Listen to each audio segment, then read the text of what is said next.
Welcome to our community. Susie Thomas with you this morning. What a pleasure to welcome Nina Gordon Crane to the studios. Her company is called Resurrock, and we're going to find out exactly what that means. Good morning. Good morning. Thank you for having me. Nina, first of all, you've been doing things with old jewelry, and not old jewelry, old silver, like silverware, and turning them into beautiful pieces.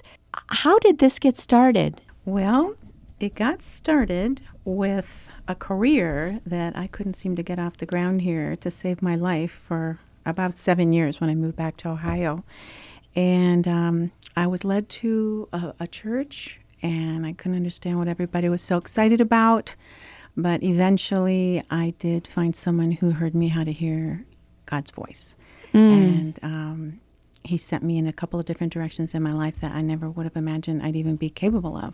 But one of them is the jewelry business. So it's kind of interesting. You say that your own faith walk and your jewelry business have kind of gone hand in hand, that one almost parallels the other. How is that so? Right. Well, one of the things that I heard the Lord impress upon me is if you can't really get your branding firmed off the ground here, I think that you would do very well with jewelry here.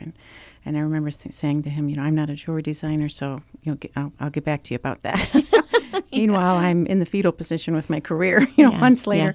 Yeah. But attending church, I started a business called Boho where I worked with vintage pieces. And I was able to sell them in some salons here, and it was a lot of fun. I surprised myself as I'm continuing to go to church and try to figure out what the big excitement was about God and Jesus.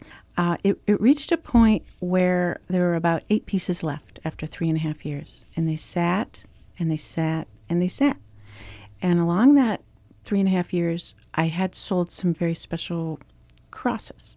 And I was noticing that those transactions were the most memorable. And I felt that the Lord was asking me, if you put me in the center of this business, I could really show you something. And I remember saying to him, I don't think I can do that. I think I need to have something for everyone. So like I said, those 8 pieces are sitting there. Wow. And I'm thinking, I think we're changing seasons here. And begs the question, what's a nice Jewish girl like you doing selling crosses? Yeah, right. Right. Well, I do still consider myself a Jew, just a completed one. Yes. I came back here. I call it my road to Damascus. I had a sick baby. She reached her bill of health, but then it kind of took its toll on me with a business I had in Minneapolis and a marriage, and came home just for kind of a rest. But it ended up that I stayed here, and it was, a difficult situation. I definitely was turned toward the Lord. And my gifts are in the creative area, having been a designer for a long time. And so I just started piecing together that if this is what God said to do, all the doors that I couldn't open, perhaps I should trust him. And I did do that, and it was fruitful. Yeah. And so that told me I could continue to trust him, that maybe he has a plan for me.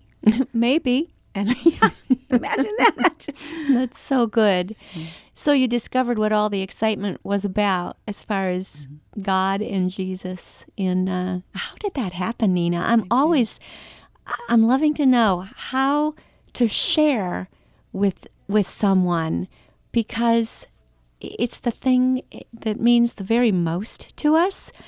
And we always feel so responsible for handling it so well, when maybe we just be willing to handle it at all and let God do the giving of the words and let the Holy Spirit lead. But I'd love to hear it from you. How did someone share with you? Well, in my stumbling around regarding my career in Canton, I felt that I was supposed to start a cooking business. In Minneapolis, I volunteered to cook for people who were sick. It was not a business, but I really loved it. So in Ohio, after the branding didn't work, I started a company called Sunny Samaritans. And there were 10 little logos with 10 little houses: Sunny Sprouts, Sunny Suppers, Sunny Spaniels, and it was all these different ways to help the seniors. Interestingly enough, the only one that took off was Sunny Suppers.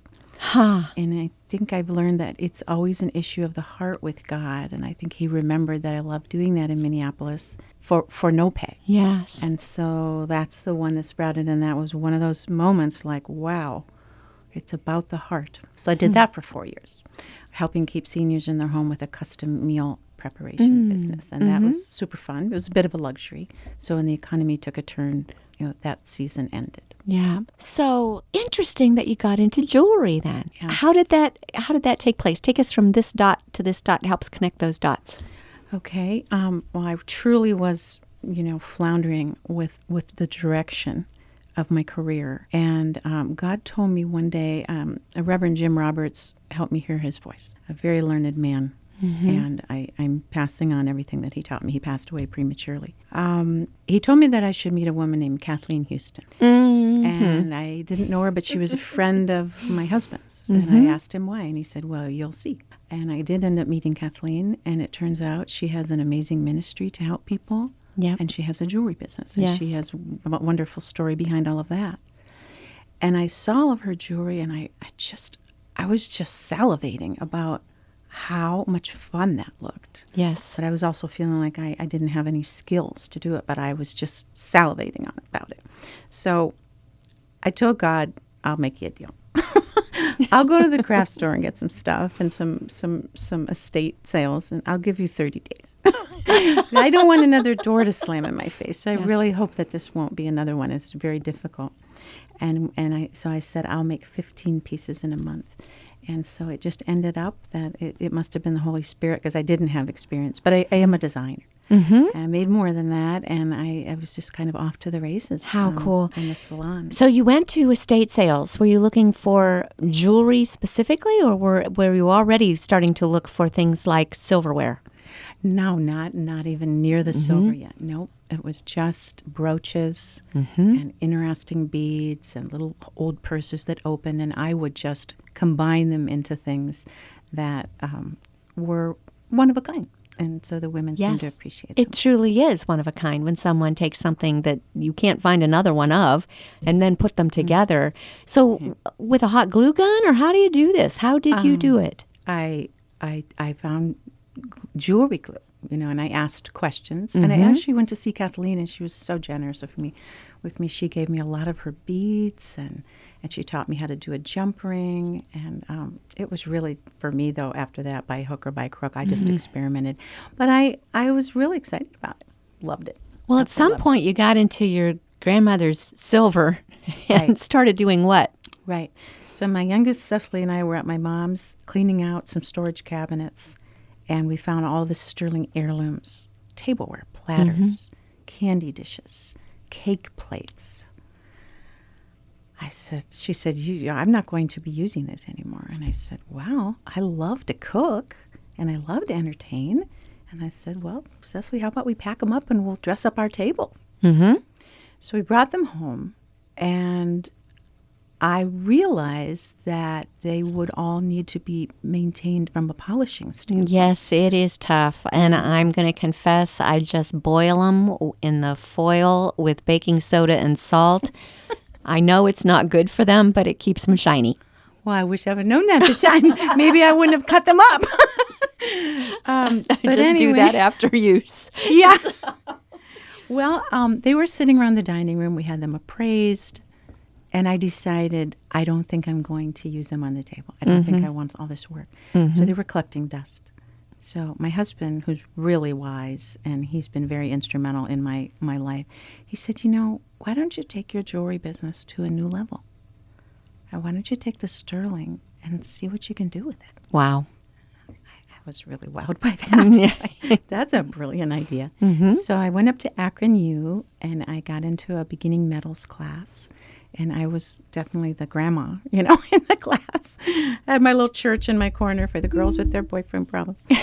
Anyway, I was, the first day home, I thought I definitely must have made a mistake. I couldn't barely see the teeth on the saw that we were going to be sawing with, very intimidating. But I'm like, I know God said to do it. Yes. And when he says it, it's the Rhema word, it's the now word. He really means business, and he has plans for you. Anyway, I fell in love with it. I didn't master anything, but I learned just enough to start cutting and sanding and drilling. And my husband can do anything with his hands, so he perfects these pieces for me, and we've made a team of it. And my projects worked out, a little better than I thought, and I kind of figured out my brand in the class. I thought that I would make jewelry that was all about God and Jesus. Mm-hmm. And as I made things, I asked myself, now where do I put the cross? Mm-hmm. And there's no room for the cross on what I just made. And I felt that the Lord said, no, we're not doing that. You're going to speak to a much broader group of people. You're going to speak to people who may not have a concept of God, Mm-hmm. but it's going to be the beauty of the silver and the heirloom nature of it. There will be other things that will attract them. And he said, it kind of looks and feels like armor. Oh, And my. so I realized that this is jewelry that represents the armor of God, which we do have to put on a daily basis Mm-hmm. in this broken world. Well, isn't that the way? I mean, Jesus was the master storyteller, and he rarely did what we would call a sermon. There's a Sermon on the Mount, but most everything was just talking to people about their daily lives, something that they all could relate to, and then he would bring it around that way. So it's almost like you're telling stories with silver and jewelry that then can bring people around eventually. It's using it as a tool, very much the way he used story as a tool to point to him without blatantly putting a cross in front of everybody. Right. And- Yeah, I love how you put that. Yeah, that's pretty much what it is, because it's not difficult to attract people with something like this. And my teacher was a Buddhist, and in my first critique, she said, I like it because the cross isn't in my face, and then it's not in my way.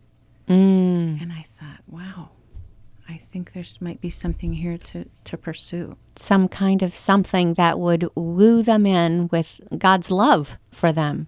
Right. It's an interesting concept. So how do you go from taking a fork and turning it into something beautiful?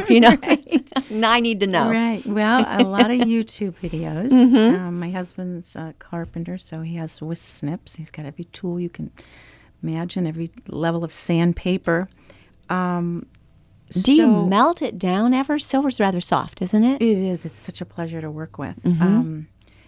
I've gotten into some soldering. So that's the only melting that I've done yet. I'm not casting. Mm-hmm. I'm literally working with pieces that are so beautiful I could never design them myself, but I'm manipulating them. So with silverware, when you talk about stories, actually, there is a sterling stories aspect to this, which is the custom part of it. Mm-hmm. So people bring me a piece of old family silver that could be just collecting dust, but they don't want to part with it. And just together we design an original, and I start cutting and sanding. I have a leather hammer. I have something to wrap to make bracelets and fold things around. So it's able to bend? Yeah. You can tap it, make it do whatever you want.